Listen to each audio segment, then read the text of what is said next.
ನಮಸ್ತೆ ಸದಾವತ್ಸಲೆ ಅಂತ ಉಪಮುಖ್ಯಮಂತ್ರಿ ಕೆಪಿಸಿಸಿ ಅಧ್ಯಕ್ಷ ಡಿ.ಕೆ. ಶಿವಕುಮಾರ್ ಅವರು RSS ಪ್ರಾರ್ಥನಾ ಗೀತೆಯನ್ನು ಹಾಡಿದ ಮೇಲೆ ಕಾಂಗ್ರೆಸ್ನ ಒಳಗಡೆ ಬೇರೆಯದ್ದೇ ಆದಂತಹ ಚರ್ಚೆಗಳು ಶುರುವಾಗಿರುವಂಥದ್ದು. ಆದರೆ ಈ ಪ್ರಕರಣ ಇದೀಗ ದೆಹಲಿಯನ್ನು ಮುಟ್ಟಿದೆ. ಖುದ್ದು ವಿಧಾನ ಪರಿಷತ್ ಸದಸ್ಯ ಬಿ.ಕೆ. ಹರಿಪ್ರಸಾದ್ ಅವರು ಈ ಪ್ರಕರಣಕ್ಕೆ ಬೇರೆಯದ್ದೇ ಆದಂತಹ ತಿರುವನ್ನು ಕೊಡ್ತಿದ್ದಾರೆ. ಈ ಕಡೆ ಸಚಿವ ಸಂಪುಟದಿಂದ ವಜಾಗೊಂಡಂತಹ ಕೆ.ಎನ್. ರಾಜಣ್ಣ ಅವರು ಕೂಡ ಒಂದು ಹೇಳಿಕೆ ಕೊಟ್ಟಿದ್ರು. ಅವರು ಏನು ಬೇಕಾದರೂ ಹೇಳಬಹುದು, ಯಾರ ಜೊತೆ ಬೇಕಾದರೂ ಮೀಟಿಂಗ್ ಮಾಡಬಹುದು, ಆದರೆ ನಾವು ಮಾಡಿದ್ರೆ ತಪ್ಪಾಗತ್ತೆ, ಸಮಯ ಬರುತ್ತೆ, ನಾನು ಮಾತಾಡ್ತೀನಿ, ಆ ಬಗ್ಗೆನೂ ಕೇಳ್ತೀನಿ ಅನ್ನುವಂತಹ ಒಂದು ಖಡಕ್ ಸಂದೇಶವನ್ನು ರವಾನಿಸಿದ್ರು.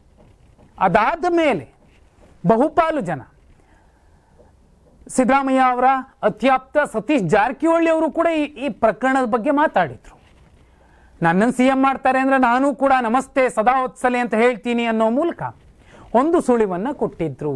ಎಲ್ಲೋ ಡಿ.ಕೆ. ಶಿವಕುಮಾರ್ ಅವರು BJPಗೆ ಹೋಗ್ತಾರಾ, ಸತೀಶ್ ಜಾರಕಿಹೊಳಿ ಅವರು ಕೂಡ ಅದನ್ನು ಒಪ್ಕೊಳ್ಳಿಲ್ಲ, ಇಲ್ಲ ಹೋಗೋದಿಲ್ಲ ಅಂತ, ಹೋಗುವ ಸಾಧ್ಯತೆ ಇಲ್ಲ ಅಂತ. ಆದರೆ ಇಂಥದ್ದೊಂದು ಹೇಳಿಕೆಯನ್ನು ಸದನದ ಒಳಗಡೆ, ಹೇಳಿಕೆ ಅನ್ನೋದಕ್ಕಿಂತಲೂ ಪ್ರಾರ್ಥನಾ ಗೀತೆಯನ್ನು ಹಾಡಿದ್ದನ್ನು BJPಗರು ಕೆಲವರು ಇರುಸು ಮುರುಸು ಪಟ್ಕೊಂಡ್ರು. ಯಾಕಂದರೆ ಒಂದು ಪ್ರಾರ್ಥನಾ ಗೀತೆಯನ್ನು ರಾಜಕೀಯ ಕೆಸರೆಚಾಟದ ಸಾಧನವಾಗಿ ಬಳಸ್ಕೊಂಡಿದ್ದು ಸರಿಯಲ್ಲ ಅನ್ನುವಂಥದ್ದು ಕೆಲವರ ಅಭಿಪ್ರಾಯ. ಆದರೆ ತಮ್ಮ ಸೈದ್ಧಾಂತಿಕ ವಿರೋಧಿಗಳು ಕೂಡ ಆ ಪ್ರಾರ್ಥನಾ ಗೀತೆಯನ್ನು ಹಾಡ್ತಿದ್ದಾರೆ ಅಂತ ಕೆಲವರು ಖುಷಿಪಟ್ಟಿದ್ದು ನಿಜ. ಆದರೆ ಇಂಥದ್ದೊಂದು ಘಟನೆ ಸಂಭವಿಸಿದ ಹಿಂದಿನ ದಿನ ಗುಜರಾತಲ್ಲಿ ಖುದ್ದು ರಾಹುಲ್ ಗಾಂಧಿ ಅವರು ಒಂದು ಹೇಳಿಕೆ ಕೊಟ್ಟಿದ್ರು. ಯಾರೆಲ್ಲ ಕಾಂಗ್ರೆಸ್ನೊಳಗಡೆ ಇಟ್ಕೊಂಡು BJPಯ ಪರವಾಗಿ ಕೆಲಸ ಮಾಡ್ತಿದ್ದಾರೆ ಅಂಥವರನ್ನು ಆದಷ್ಟು ಬೇಗ ಹೊರಗೆ ಕಳಿಸಬೇಕು ಅಂತ ಹೇಳಿಕೆ ಕೊಟ್ಟಿದ್ರು. ಈಗ ಡಿ.ಕೆ. ಶಿವಕುಮಾರ್ ಅವರ ಪ್ರಕರಣವೂ ಕೂಡ ಒಂದು ದೂರಾಗಿ ದೆಹಲಿಯ ಮಟ್ಟಕ್ಕೆ ಹೋಗಿದೆ. ಆದಷ್ಟು ಬೇಗ ಡಿ.ಕೆ. ಶಿವಕುಮಾರ್ ಅವರನ್ನು ದೆಹಲಿಗೆ ಕರೆಸ್ಕೋತಾರೆ, ಒಂದು ಎಕ್ಸ್ಪ್ಲನೇಷನ್ ಕೇಳ್ತಾರೆ. ಅದನ್ನು ಮೀರಿ ಈಗೇನು ಕಾಂಗ್ರೆಸ್ನ ಒಳಗಡೆ ಅವರದ್ದೊಂದು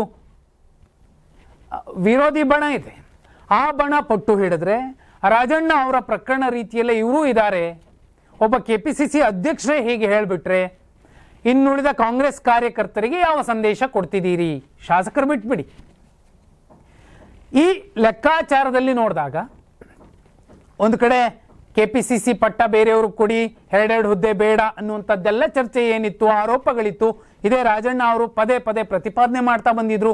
ಇದೀಗ ಅವರನ್ನು ಕೂಡ ವಜಾಗೊಳಿಸಿದ ಮೇಲೆ ಕಾಂಗ್ರೆಸ್ನಲ್ಲಿ ಪ್ರಜಾಪ್ರಭುತ್ವ ವ್ಯವಸ್ಥೆ ಇದೆ, ಎಲ್ಲರಿಗೂ ಒಂದೇ ಮಾನದಂಡ ಅನ್ನುವಂತಹ ಸಂದೇಶವನ್ನು ಇಡೀ ದೇಶಕ್ಕೆ ಕೊಡಬೇಕಾಗುತ್ತೆ ರಾಹುಲ್ ಗಾಂಧಿ ಅವರು ಅಥವಾ AICC.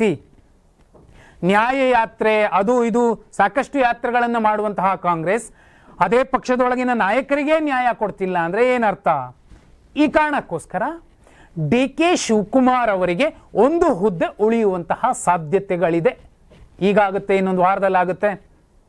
ಬಿಹಾರ ಚುನಾವಣೆಯ ಬಳಿಕ ಡಿ.ಕೆ. ಶಿವಕುಮಾರ್ ಅವರು ಅವರ ಅತ್ಯಂತ ಪ್ರಭಾವಿ ಹುದ್ದೆ ಏನಿತ್ತು KPCC ಅಧ್ಯಕ್ಷ ಹುದ್ದೆ, ಅದನ್ನು ಕಳ್ಕೊಳ್ತಾರೆ ಅನ್ನುವಂಥದ್ದು ಕಾಂಗ್ರೆಸ್ ವಲಯದಲ್ಲಿ, ಅದರಲ್ಲೂ ಸಿದ್ದರಾಮಯ್ಯ ಅವರ ಬಣದಲ್ಲಿ ಚರ್ಚೆ ಆಗ್ತಿರುವಂತಹ ಬಹುಮುಖ್ಯ ಸಂಗತಿ.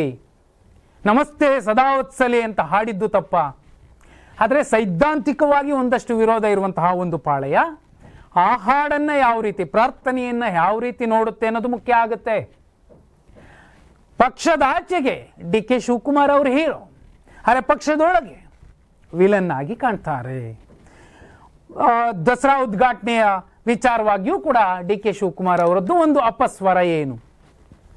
ಧರ್ಮಸ್ಥಳ ಪ್ರಕರಣದಲ್ಲಿ ಒಂದು ಮುಖಭಂಗ ಆಗಿದೆ ಒಂದು ಹಂತಕ್ಕೆ. ನಮಗೆ ಬಾನು ಮುಸ್ತಕ್ ಏನು ಬೂಕರ್ ಪ್ರಶಸ್ತಿ ವಿಜೇತರಿದ್ದಾರೆ, ಅವರ ಮೂಲಕ ದಸರಾ ಉದ್ಘಾಟನೆ ಮಾಡಿಸೋದು ಬೇಡ, ಬೇರೆಯವರನ್ನ ಮಾಡಿಸಿ ಅಂತ ಹೇಳಿದ್ದು ಅಲ್ಪಸಂಖ್ಯಾತ ಹಿಂದುಳಿದ ದಲಿತರ ಪರ ಧ್ವನಿ ಎತ್ತುವಂತಹ ಕಾಂಗ್ರೆಸ್ನ ಕರ್ನಾಟಕ ಪ್ರದೇಶ ಕಾಂಗ್ರೆಸ್ನ ಅಧ್ಯಕ್ಷ ಡಿ.ಕೆ. ಶಿವಕುಮಾರ್ ಅವರ ಬಣ ಮತ್ತೆ ಹತ್ತದೊಂದು ಸಲಹೆಯನ್ನು ಕೊಟ್ಟಿದೆಯಂತೆ.